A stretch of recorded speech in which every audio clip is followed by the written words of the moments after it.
Okay, so artists are supposed to empower all of us to have hard conversations. And to do that, they have to be free to talk, free to engage.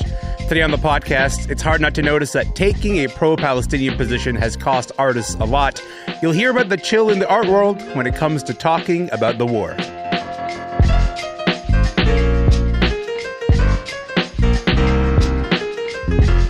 I'm Elamin Abdelmahmoud. This is Commotion. Okay, so today we're getting into a thorny, uncomfortable conversation, but one that I think we really need to have. As the war in Gaza, the war between Israel and Hamas has continued, the art world is having a really hard time navigating conversations around it. We have seen a lot of consequences for artists who express a pro-Palestinian position and for people calling for a ceasefire. And when I say consequences, I mean things like exhibitions have been canceled after artists express solidarity with Palestinians, literary prize galas disrupted by protesters, people losing their jobs because they spoke up. Other people, like the New York Times poetry editor, have resigned because they feel like they can't speak up.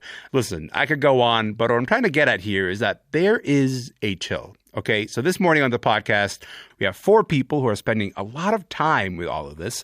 Maris Kreizman is one of the Jewish writers and artists who signed an open letter calling out the limits on free speech and Israel's ongoing campaign in Gaza. Josh Gondelman is a comedian and writer who also signed the letter. He also happens to be married to Maris. Jen Sookfong Lee is a regular here on Commotion who's grappling with how to use her voice as a writer. And Josh O'Kane is a reporter at the Globe and Mail. He's here with the bigger picture to give us a sense of just how divided the art world is. So Jen, Maris, Josh times two. Welcome to the show, everybody. Hey, thank you. Thanks. Hey. Thanks for being here. Listen, Maris, I want to start with you. The letter you signed gets at many things, but one of the big things is how pro-Palestinian voices or people who have challenged Israeli policies are being silenced. What for you is at stake here? At a time when books are being banned in schools and public libraries in unprecedented numbers, I'm just really alarmed that authors are being reproached and having events canceled simply for signing letters that call for peace. I feel like for a long time I was saying free speech isn't the issue here. It's what private corporations do with their time, and it's maybe not great, but and now I'm actually now I feel foolish for saying that we didn't have a problem. Yeah. Josh Gondelman, I should say, because we have two Joshes in this chat. You're a writer, you're a comedian. Are you worried about losing opportunities or gigs down the road because you called for a ceasefire and criticized the Israeli government? Sure. Yeah, I mean, I think that's always on my mind. I think like this is a big pressing political issue. I think in a lot of ways I have an identity as like, cis, straight, white guy in America that has a lot of privilege and protection. And I think as a Jewish person, it's important for me to use my voice. Honestly, like I'm also a coward. And so I've spoken out in a way that I think is like pretty conciliatory and gentle. And like I haven't set out trying to make enemies, but it is just, it's a big issue. And I think, as Maris said, like calling out for peace, right, and for safety, hopefully in the future will not feel as controversial and electric as it does in this moment. I should say conciliatory maybe, but certainly not a coward, Josh, because and I'm saying that because the stakes do feel in a way so high. Jen, how is all of this landing for you? The silencing or the sidelining of certain voices, but not others? It feels not unfamiliar, and I would qualify that as saying is that I walk through the world in an Asian woman's body. I can't change my face, and my body and my appearance have been politicized, whether I like it or not, through no choice of my own.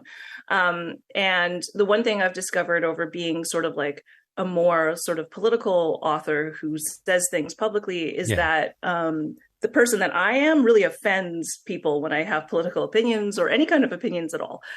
People really want me to basically shut up, clown, and write your books. What we're seeing now is a much more widespread sort of like silencing of certain voices over others. And it actually scares me because when it was just, me and Chrissy Teigen being told to shut up about our political opinions, it seemed like I can handle it. Like I signed up for this. I can handle it. But when it's like as widespread as it is now, I find it really, really frightening. Maybe I'll go to you, Josh O'Kane, about this. You've been covering the arts world for a while. There's a lot that goes on behind the scenes that can't even be reported in some cases. How bad is it chill right now? There's at least one situation I'm aware of, but can't describe yet. You were talking about not being able to report. That's happening in Canada right now, where a person may be facing serious consequences in the arts world for a pro-Palestinian stance. And I understand that many people they know now feel a pretty strong chill about this. And if anyone wants to email me about that, my email is public. Someone go on the record so Josh can report about it. Yes. Exactly. But we also are starting to see artists come forward vocally. It's not a blanket chill. I mean, we're seeing that, in response to protests and speeches at recent book galas, which I'm sure we're going to get into, yes. As well as with artists such as Ai Weiwei, who had a show postponed indefinitely in London recently after he made a post on social media about the Israel-Hamas war. Josh Gondelman, Josh O'Kane just brought up Ai Weiwei there. I want to read you Ai Weiwei's response after his show was indefinitely postponed by this gallery in London because he had voiced support for people in Gaza. And the quote is this: "If culture is a form of soft power, this represents a method of soft violence aimed at stifling voices. It's not directed solely at me, but at the broader culture of a society lacking a spiritual immune system. When a society cannot withstand diverse voices, it teeters on the brink of collapse." That's the quote.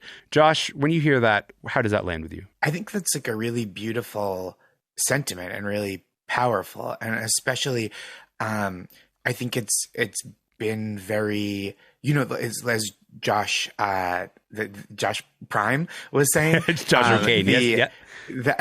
I know. As Josh O'Kane was saying, I do think there is this like chilling atmosphere, an attempt in a chilling atmosphere, and it's really heartening to see the breadth of artists and the diversity of artists speaking out. Peace and safety for Palestinian people, peace and safety throughout the region, and like autonomy for Palestinian people, I think is like a really just cause to speak on behalf of. I will also say there are some people that I think should shut up, and I do reserve the right to say that, right? Like, I think if these institutions were hosting an event for like someone who was like, here's my book about how Donald Trump actually won the 2020 election, I like do reserve the right to be like, I don't think that's good. But like, I don't think that all speech is, especially when you're talking about these private organizations, right? And these big commercial entities, like, I think they're going to have to pick a side, right? Like, I think they have to either decide all speech is good or no speech is good, or they can have like a moral backbone and go, these are the ideas that we are comfortable supporting morally, or these are the ones we are not. Well, Jen, to that point, it sort of almost like feels impolite in rooms like that to be like, I dissent, actually. I disagree with, some of the activities that this organization is participating in. I would go back to that Ai Weiwei quote, and the term soft power is that there is no creative industry without the artists or the authors. And I would like people to understand that sometimes when we talk about these things, when we talk about like big institutions and where people stand sort of ethically, morally, and with their finances, we actually forget that there is no book prize gala without the people who write the books. And even though, financially and economically, and in many ways, we are the people with the least power in the room, we actually are the ones with a lot of power. And it's soft power, like Ai Weiwei says, but it's also like, I just want people to understand that that silence is not necessary to protect us. There are things that we can say and things that we can do. Maris, I see you nodding. I think sometimes we get so beholden to the institutions themselves and the sponsors and the boards that we forget that it's the artists who are at the center of all of this.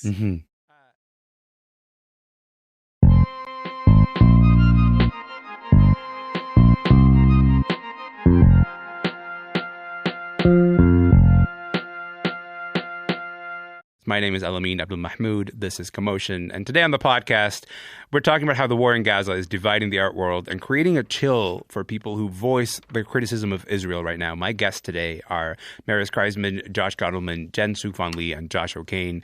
I should say none of it is theoretical. It is happening in the real world in terms of the consequences for these artists. This all came to a head in Canada last week at the Scotiabank Giller Prize Gala when this happened.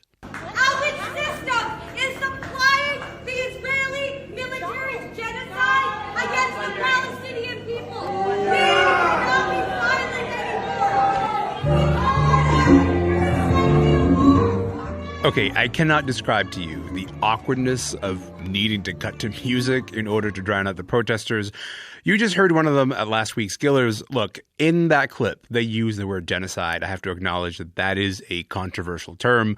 Before we move on, I just got to point out, experts disagree on how that word genocide is applied in this conflict. Israel, many others strongly deny that there is one, but the accusation that there is a genocide is still out there, as you just heard that protester use it. Look, Josh O'Kane, we got to talk about the broader significance here. What is the broader significance of that moment at the Gillers for you? I mean, like the arts and book world, especially in Canada, where we just don't have the same critical mass of readers and audiences that the US does, is really dependent on corporate funding, especially like after years of stagnant or declining funding levels for many of the country's government grants giving bodies. But one of, the things we've been talking about today, one of the most important missions of art is to challenge power and to provide new perspectives. So it's not surprising you're going to see this clash open up, on stage at an event like the Giller Prize. And these protesters were basically, challenging the Scotiabanks through a subsidiary mutual fund or a similar fund, has a $500 million stake in the Israeli arms company Elbit Systems Limited. And what you saw was those three protesters get arrested and then charged. And so after this moment, it's not surprising that you saw more than 1,500 authors and members of the publishing industry sign a letter supporting their protest and asking that their charges be dropped. Mm-hmm. And, when I spoke to authors about it, I know we've got at least one person who signed on this in this chat. When I spoke with Omar El-Akkad, who won a couple of years ago for the Gillers, and he said he was one of the first people to sign this. And he said, this is about my firm belief that dissent is a fundamental aspect of art. If we're going to celebrate it on the page but condemn it on real life, then we're not engaged in literature. We're engaged in role play. That's Omar El-Akkad telling me very similar, I think, to Ai Weiwei's statement. And I think it's sort of a powerful statement about what role arts and literature can play in these kinds of moments, even if it's an extremely thorny and challenging moment.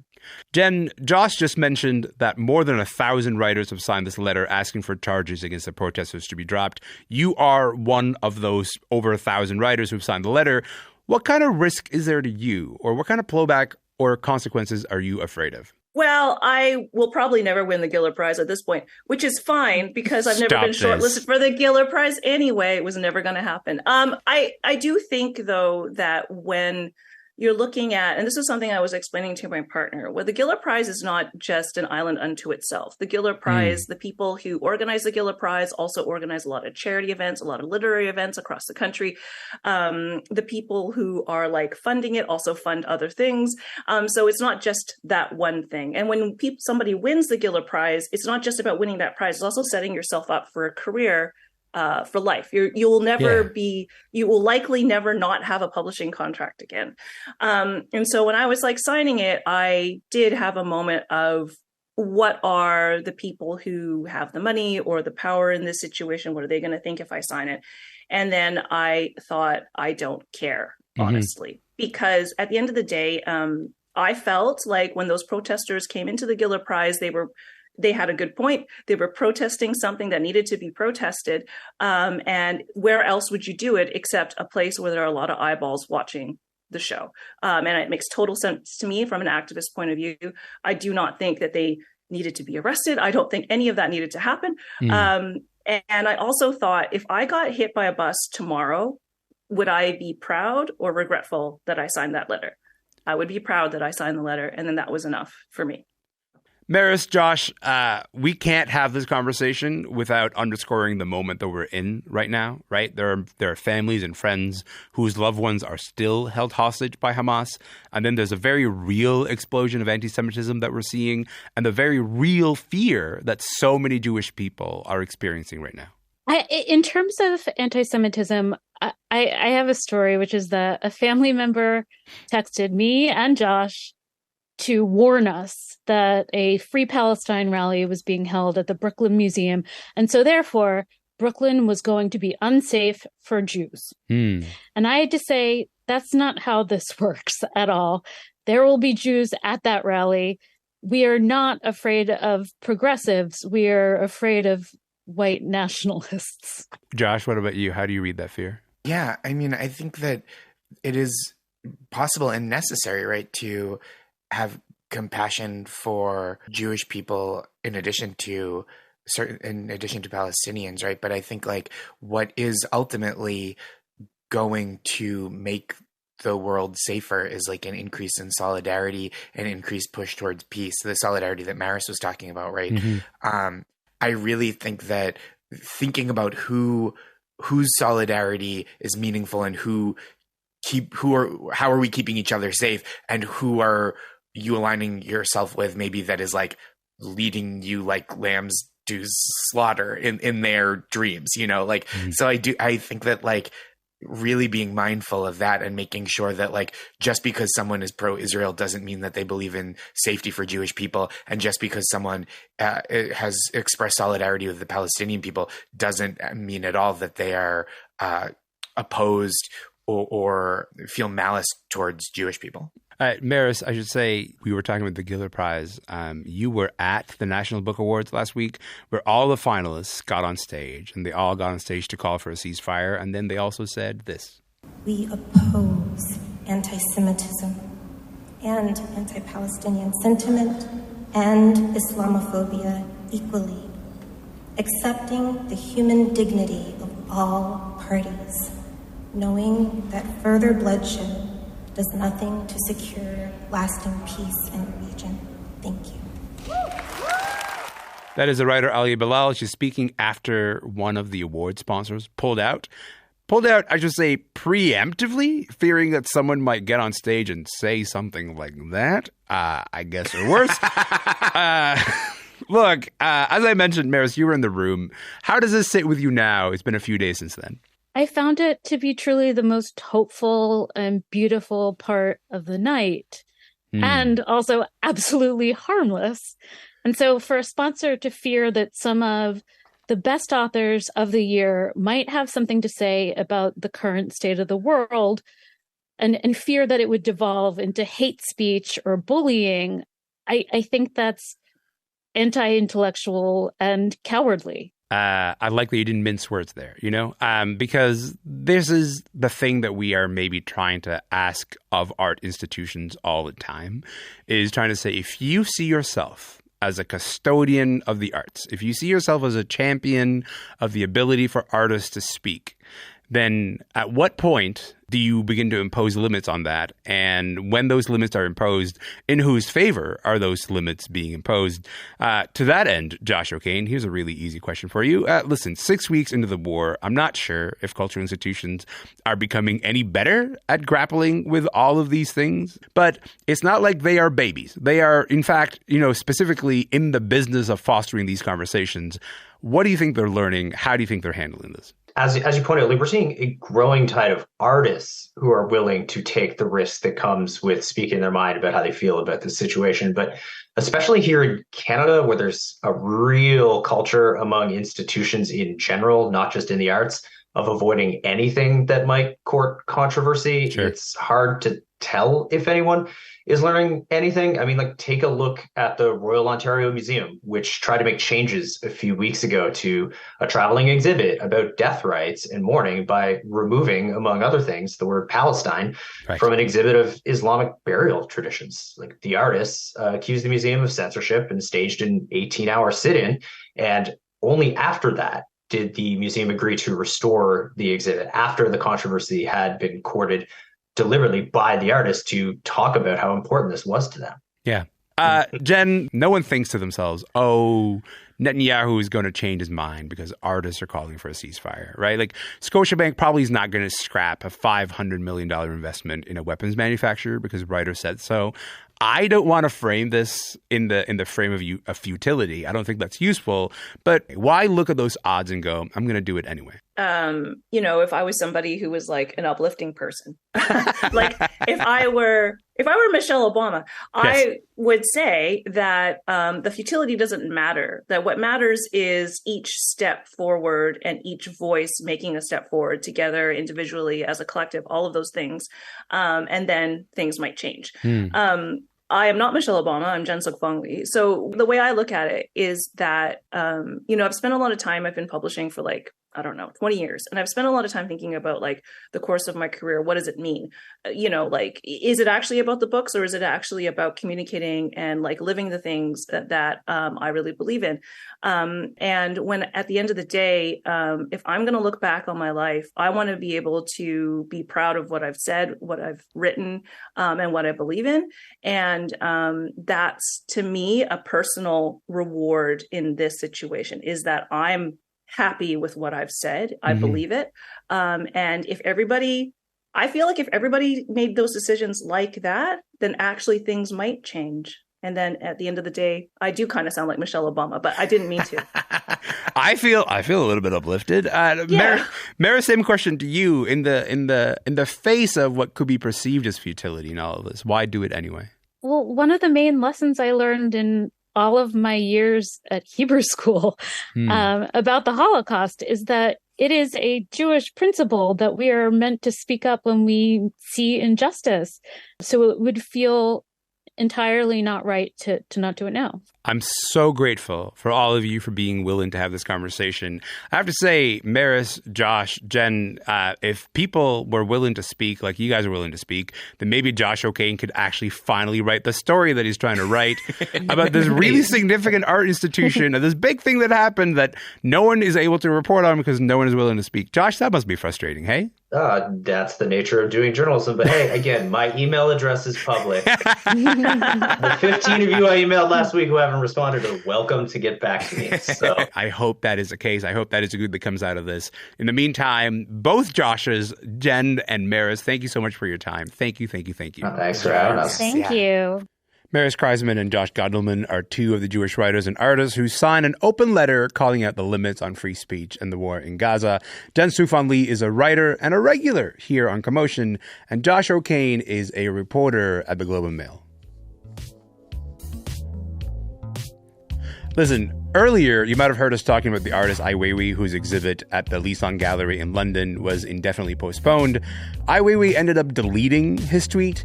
The gallery has said, quote, "There is no place for a debate that can be characterized as anti-Semitic or Islamophobic at a time when all efforts should be on ending the tragic suffering in Israeli and Palestinian territories." Listen, like you, I've been seeing and hearing a lot of anti-Semitism and Islamophobia out there. It's scary. It's scary. It needs to be called out. It needs to be condemned and named. We've seen Jewish schools attacked. We've seen Jewish businesses defaced. We've seen mosques that have faced threats and Muslims harassed in the streets. The first thing to do is to condemn that. The next thing to do is to allow artists who are trying to help all of us make sense of this moment to speak freely without fearing their work is going to get pulled. That is not happening with some artists who express a pro-Palestinian position. We are talking about museums and cultural spaces and banks that fund book prizes, institutions that benefit from when artists are sharing their deepest emotions in their art, but then they get hesitant when those emotions are about something that is happening in real life. I really think it's worth noting that among the more than 1,000 names that signed that letter to drop the charges against the Gillar protesters, a letter in support of those protesters, one really significant name stands out to me. That name is Sarah Bernstein. Sarah Bernstein just won the Gillar Prize. She just had her big win moment actually disrupted by those protesters. The next day, her name still turned up on that letter. I think more than anyone else, artists understand what happens when you don't allow people to speak. And you know what? I think we should take their lead.